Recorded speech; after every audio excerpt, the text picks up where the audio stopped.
and just levitate.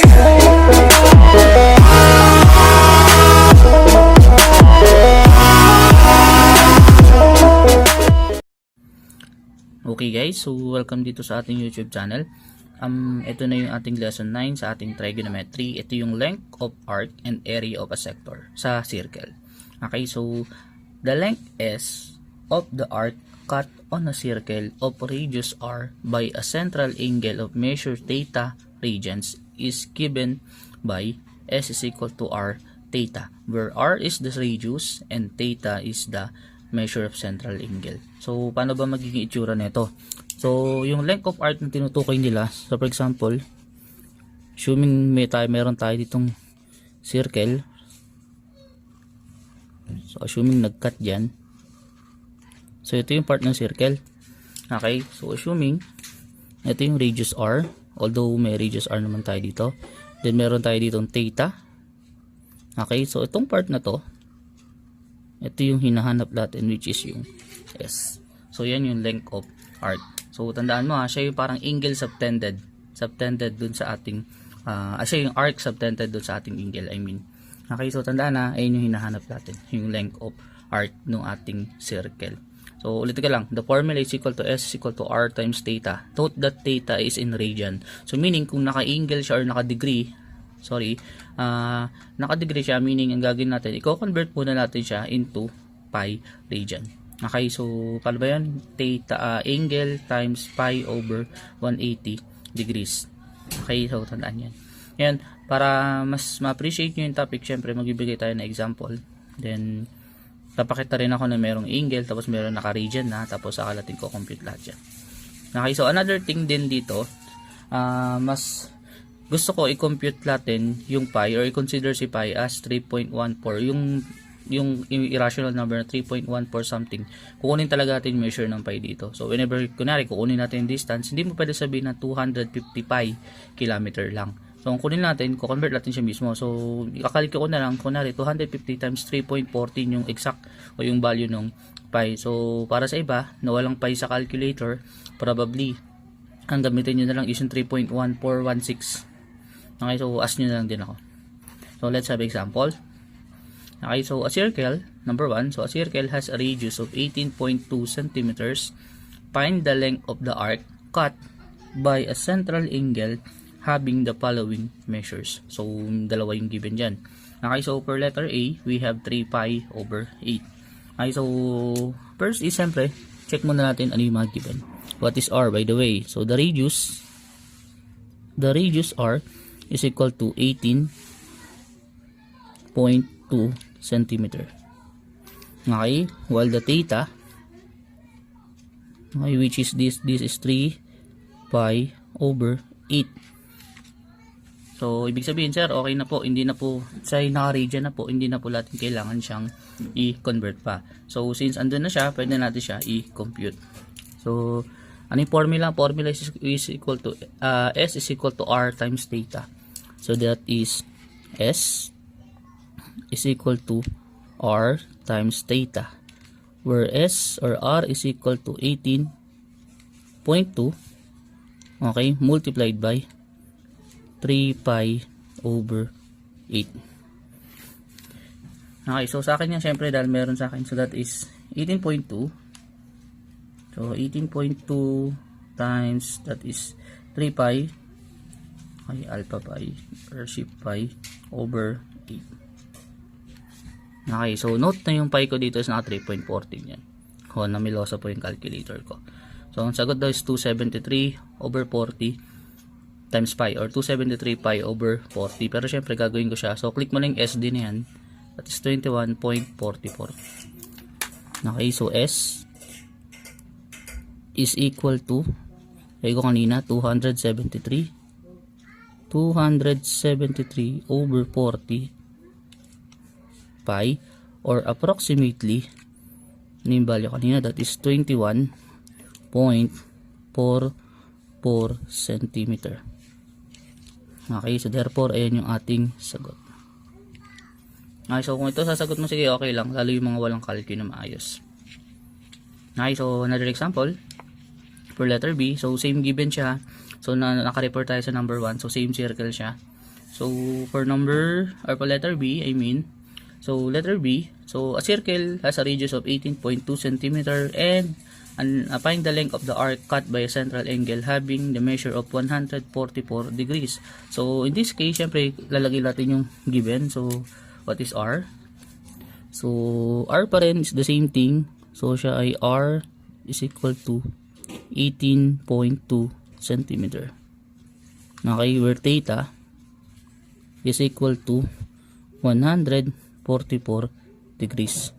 Note na i-convert natin siya sa radian. Okay, so paano siya convert, sir? I-multiply lang po. So sir, this is multiplied by pi over 180 degrees.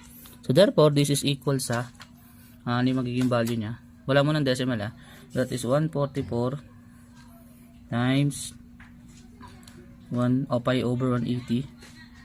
Okay, so that is pi over 180. So that is 4 over 5 or 4 pi. So that is 4 pi or 4 over 5 pi.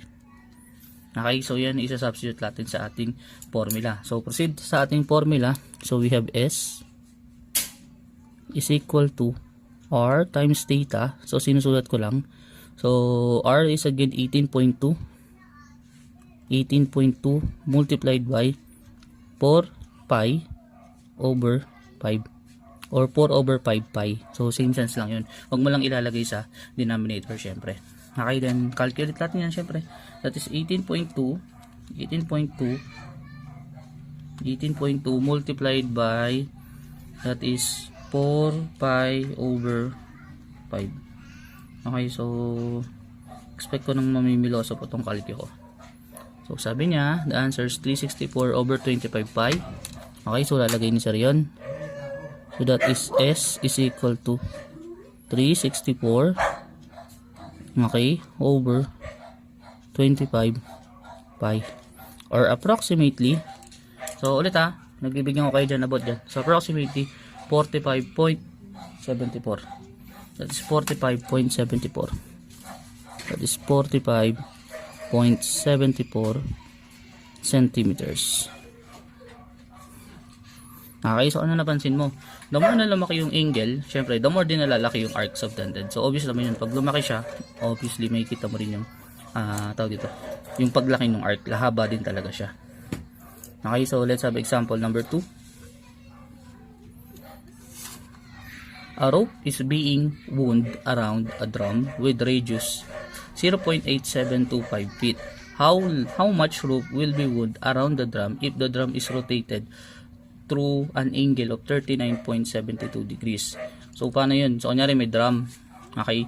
So, kung may drum daw, meron daw rope doon. So, na-rotate na siya, meaning umikot na. So, may rope na nakalagay. Umikot siya ng konti. Umikot ng 39.72 degrees. So, gano'n nakalaki yung rope na tanggal daw doon. So, assuming natin yung position ng drum ganito. So, pagpasensya na sa drawing. Assuming ito yung drum. Okay, so assuming ito yung rope. So, una, syempre, andyan pa lang siya.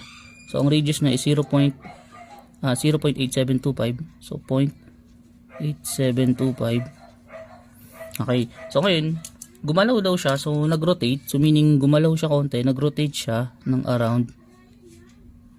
That is angle na 39.72 degrees.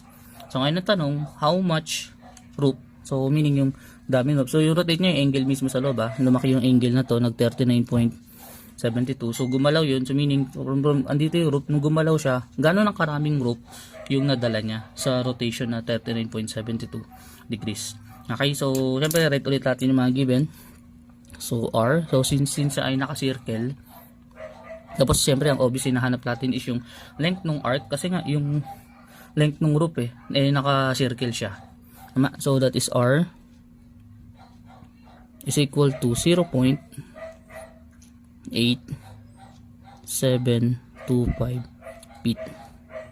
Okay, and theta is equal to 39.72 degrees. Note na tayo ay naka-degree pa. So meaning kailangan pa natin siya gawing radian. So i-multiply lahat nito. So multiply this by pi over 180 degrees. So check natin kung eksakto pa siya. That is 39.72 multiplied by pi over 180 degrees. Okay, so check natin kung eksakto ba siyang number. So sumagot is 0.6932. Okay, so yun daw yung lumabas. So I think hindi ko man nasama yung pi para mas maganda sa dulo sa computation. So baguhin ko konti. So 39.72 over 180. So ginawa ko muna 39.72 times 1 over 180. Yan muna. So that is 331 over 15 pi. So gagawin ko to, magiging result muna nito is 331, so 331 over 1,500 pi. Okay, so mas better kasi sa dulo natin na gawin ano siya 3.141 something. Okay, bakit? Kasi doon mas malapit na yung sagot. Dito kasi nababawasan na siya kung decimal na agad dyan. Okay, so proceed by formula. So S is equal to R times theta. So where R is equal to 0.8725 multiplied by, so this multiplied by 331 pi over 1,500. Okay, so check natin. That is 0.8725. Okay, this is multiplied 0.8725 multiplied by 331 pi over 1,500. Okay, so the answer is 0.648 or 0.61 I think. So this is, wala siya eksakto eh. So this is approximately, S is approximately 0.6048. This is feet.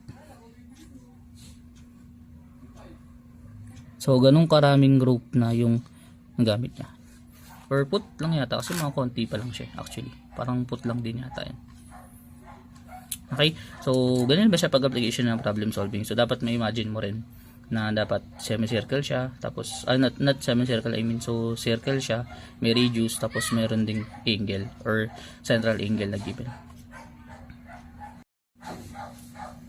Okay, so for number 3, two gears are adjusted so that the smaller gear drives the larger one.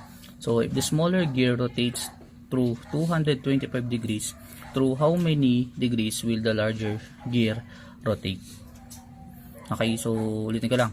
Meron daw dalawang gear, in-adjust. So in-adjust siya in a way na yung gear na maliit yung ko-control sa malaking gear. So pagpasensya yung drawing ulit ni sir, drawing ko yung dalawa. So assume ito yung maliit na gear. So may gina kasi yun parang ngipin-ngipin.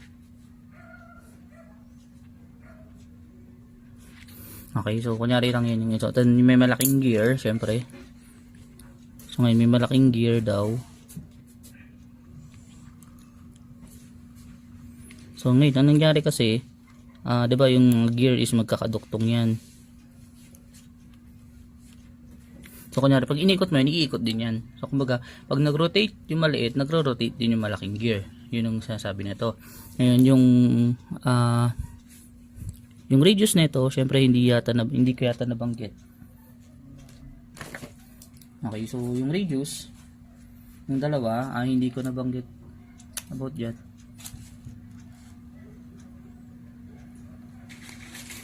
Nakalimutan ko ilagay yung radius, sorry. Yung radius na maliit, dapat lagay daw, yung radius na maliit is 2.5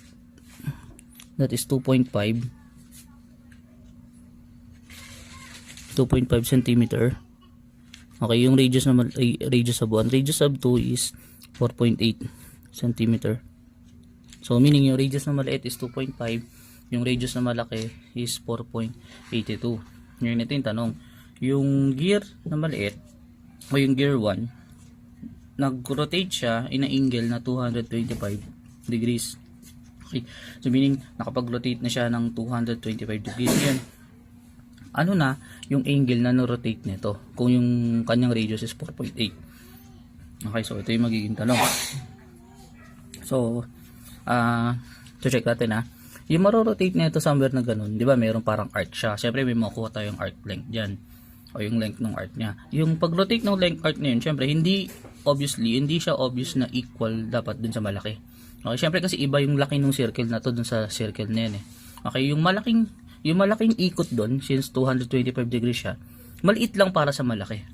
Okay, so we are expecting na yung angle na na-form dito is dapat maliit. Pero, ito yung masasabi ko, same ba sila nung length ng arc? Yes, same sila nung length ng arc. Bakit? Kasi yung length ng arc na na-form dito is ganun lang. So, sa length din nung na-form na arc dun sa malaki natin is same lang din. Kasi maliit nga lang, although maliit lang para sa kanya. Pero same lang. Okay, so ano mangyari? Ang gagawin natin, i-equate natin yung dalawang S. So, meaning ang gagawin natin, kung ito yung una, for example, ito yung S sub 1, so meaning yung para sa maliit na sa gear, that is R sub 1 times theta sub 1. Okay, yung pangalawa is S sub 2 is equal to R sub 2 times theta sub 2, which is ang hinahanap natin yung angle nung malaki. Okay, so ngayon, sabi ko nga, pag rotate nito, yung arc length na na-form nun, equal dito, yung length to arc, kasi magkadikit konting galaw, similar sila. Okay, so ang mangyari, equate natin itong dalawang to, so that is equal sa R1, so sorry, that the solution is R1 theta sub 1 is equal to R2 theta sub 2. Okay, so next is, syempre, input natin yung mga values. This is 2.5. Okay, this is 2.5 multiplied by, so meron tayong medyo problema. Sir, hindi, may 225 degrees na angle rotation dito. Hindi pa po natin siya nako-convert in radian. So meaning, yung theta dito, yung theta sub 1, dito kanan, theta sub 1 is equal to 225 degrees multiplied by pi over 180 degrees. So what is the answer dyan? That is 225. Okay, that is 5 over 4 or 5 pi over 4. So this is equal sa 5 pi over 4 radian. Okay, so meaning lagay natin to dito. So that is 5 pi. That is 5 pi over 4 is equal to 4.8 times theta sub 2. Since we are asked to find theta sub 2, so this is equivalent sa, syempre solve natin to kabila. That is 2.5, no? That is 2.5 multiplied by 5 pi over 4. Okay, so that is 25 pi over 8. So this is 25 pi over 8. Pi over 8. Hindi ko pa ni-round up. So this is 4.8 theta sub 2. Note that theta sub 2 is equal to, syempre divide both side by 4.8. So this is 25 pi over 8. I-divide natin yan dun sa 4.8. Dito ko na lang nilagay kasi hindi nakasya. Okay, so check natin. This is divided by 4.8. So yung sagot ko kanina, dinivide ko na by 4.8. That is 2.04 degrees. So imagine mo, ang laki nung angle. So sorry, this is naka-radian. Okay, so this is 2.0453. So naka-pi na yan, naka-radian na yan. So imagine mo, ang rotation ng isa is 5 pi over 4 angle. So ito naman is 2.04. This is approximately yung angle natin, angle sub 2 is 2.04 453. That is 5.3. So ano yung natin, this is in centimeter. Sorry, this is in radian kasi naka-rad siya dito. This is in radian. So nilagyan ko lang ng rad para alam mo na naka-multiply na siya sa pi. So therefore yan ay yung angle natin. So sabi, how many degrees? Since degree yung hinahanap, ano gagawin natin dito? Sir, ang gagawin po dyan, i-convert po natin siya into degrees. Tama, kasi degree, how many degree. Okay, so ang gagawin, sir, paano? I-multiply lang natin siya sa 180 over pi. So since na-multiply na natin yung pi kanina dito, naalala nyo, so ang gagawin ko, i-multiply ko na lang to sa 180 degrees over pi. So ang gagawin naman natin, i-divide na natin mismo to sa pi. Okay, so that is 2.0453. Okay, multiplied by 180 over pi. Okay, so the answer is 117.18 or 19 degrees. So degree natin o yung angle niya is 117.19 degrees. Okay, so tama naman. Kasi nga, ang laki ng angle para sa kanya. Pero dito, maliit lang. Kasi nga, malaki yung gear na yun eh. So, okay din yung sagot natin. Okay, so again, let's have another example. So, last para dito.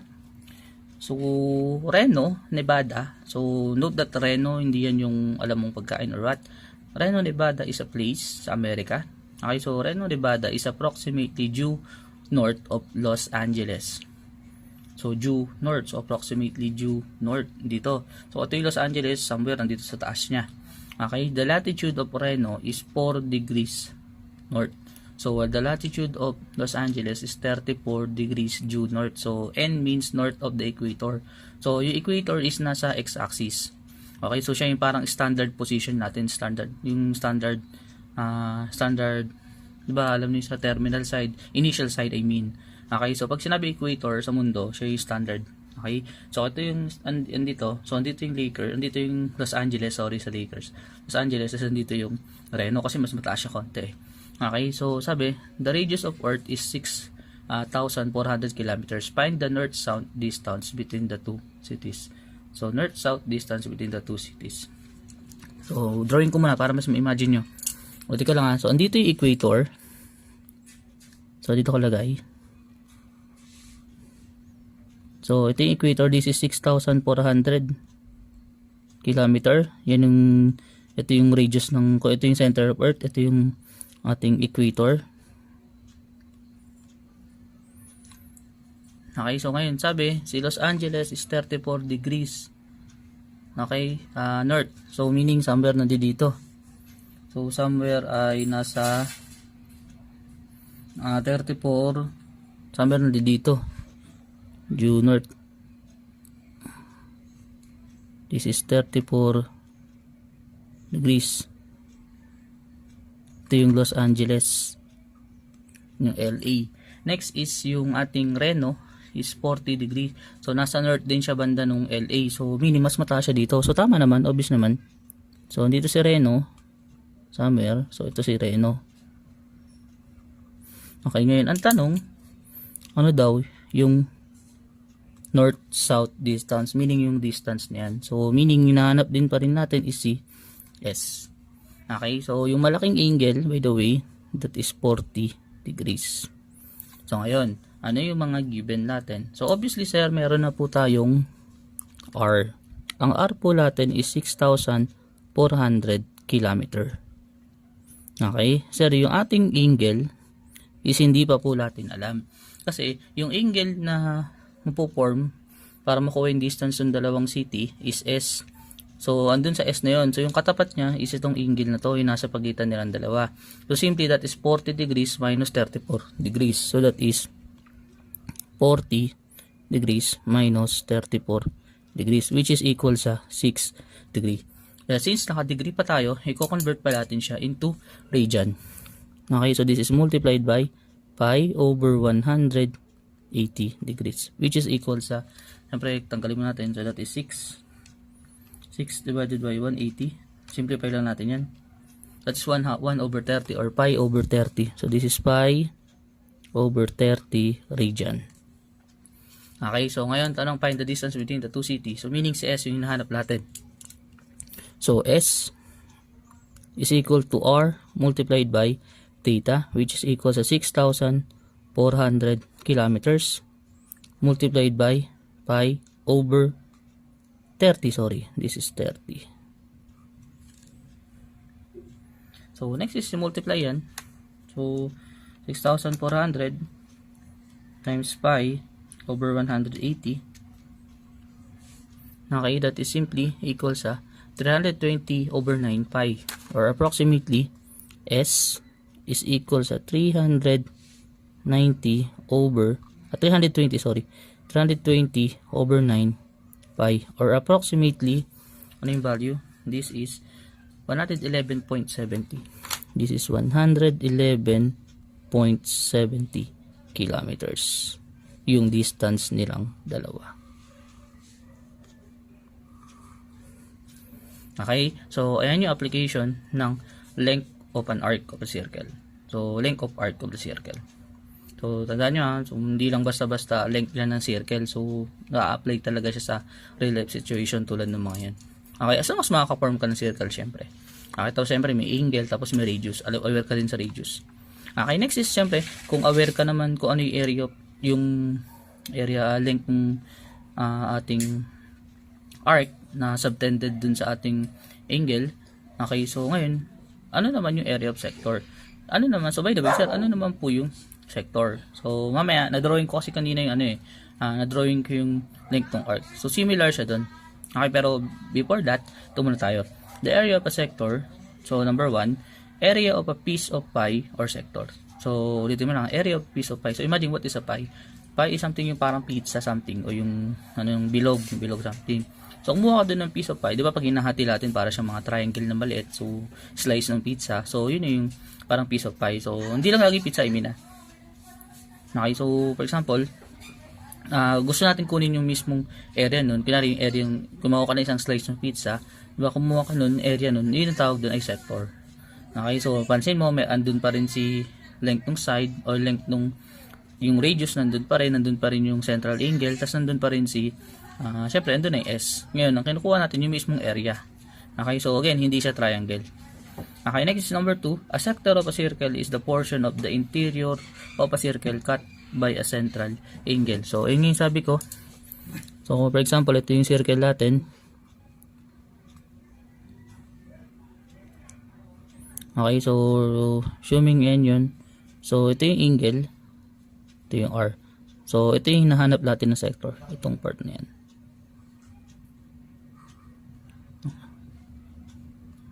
Okay, so ayan yung part na yun. So parang sinasabi ko kanina, parang pizza siya. So yan yung kukunin natin ng area. I-shade mo yan, yan yung mismo yung kukunin natin ng area. Okay, so what is the formula? Area of a sector is equal to 1/2 times the degree times r squared or radius square. So ngayon sir, ano po yung ang maaaring tanong? Sir, ano po yung ating degree? Siyempre dapat since area of sector, dot ang degree is i-convert pa rin natin into region. Ayun yung pinaka-importante. Dati i-convert pa rin siya palagi. So, lagay ko lang where r is the radius and theta is in region measure.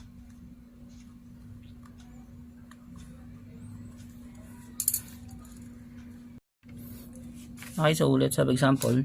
So, find the area of the following sectors of a circle. Okay, so for letter A, if r is 9 meters and theta is pi over 3 radians, so find the area. So, syempre, andyan yung given. So, what is the area of the sector?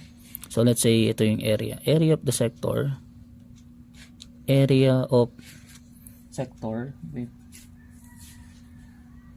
Area of sector.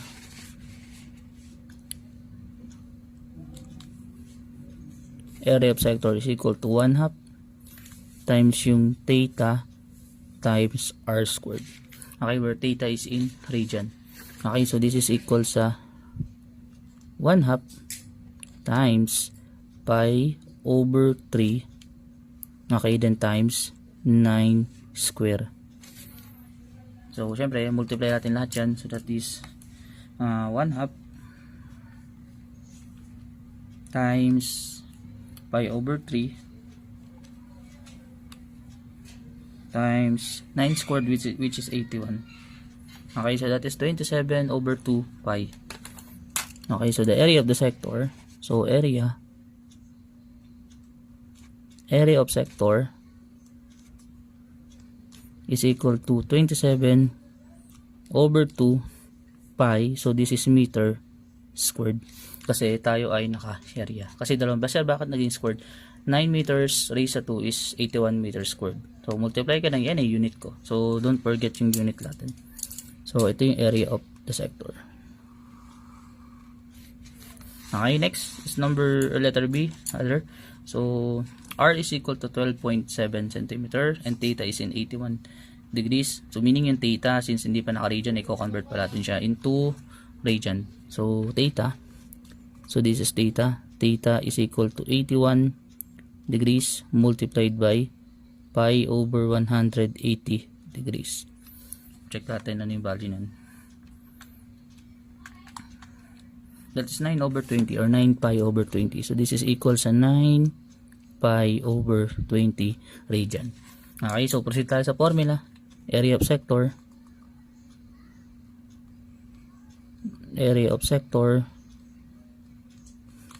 is equal to 1/2 times theta times r squared, which is equal sa 1/2 multiplied by 9 pi over 20 multiplied by 12.7 square. So since ito ay nakadecimal, so malamang sa malamang yung pi makukuha. Okay, so that is 1/2 multiplied by 9 pi over 20 times 12.7 square. Okay, so pakita ko lang. That is equivalent sa 114 point. So approximately 114 na lang tayo. So the area of sector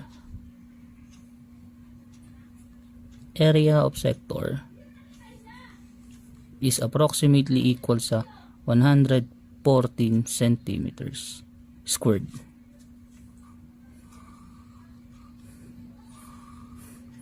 Don't bother kung binabox or nilaline ko. Same lang din yun. Nakalimutan ko rin minsan kasi. Okay, next is the preceding photograph shows a field in the shape of sector. So the preceding photograph shows a field in the shape of sector of a circle. The central angle is 15 degrees and the radius of the circle is 321 meters. Find the area of the field. So no need na sa drawing. Bakit? Kasi obvious andyan na yung R, andyan na yung theta. So kahit hindi mo na siya illustrate or kahit hindi mo na drawing, obvious na area kasi area din naman yung hinahanap. Tapos obvious na hindi ko na kailangan i-analyze pa ano yung magiging itsura. Kasi nga, ayun nga, given na yung angle, given na yung radius. So no need na. Okay, so dito, yung R natin, what is R? Medyo malaki. R is 321 meters. Okay, then yung theta. Theta is equal sa 15 degrees. So multiplied by pi over 180 degrees. So ilan yung simplified form niyan? That is 15 over 180. That is 1 over 12. O pi over 12. So this is pi over 12 radian. Okay, then proceed tayo sa formula. Area of sector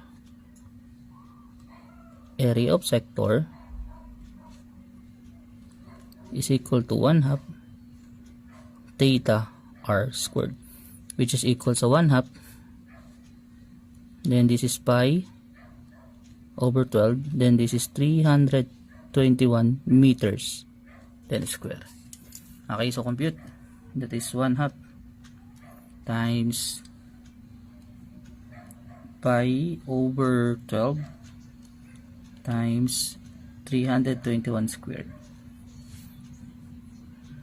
Okay, so that is 343,478 pi. Or approximately, syempre, kunin ko na approximately yan. So, area of pi, area of sector, o area of the field, is equal sa 34,347 over 8 pi meter squared. Or approximately, ilan to? This is 13,488.04 meter squared. Okay, then box lang na sir. So either sa dalawa okay lang naman sa akin. So by the way, ano ba yung mas exact sa dalawa? Mas exact syempre itong naka-fraction form. Bakit? Syempre hindi pa tayo nag-round up or nag-round up dyan. Okay, so that's all for this video. Hoping na may natutunan ka. So another thing, hoping na magpo-proceed ko pa sa mga next video.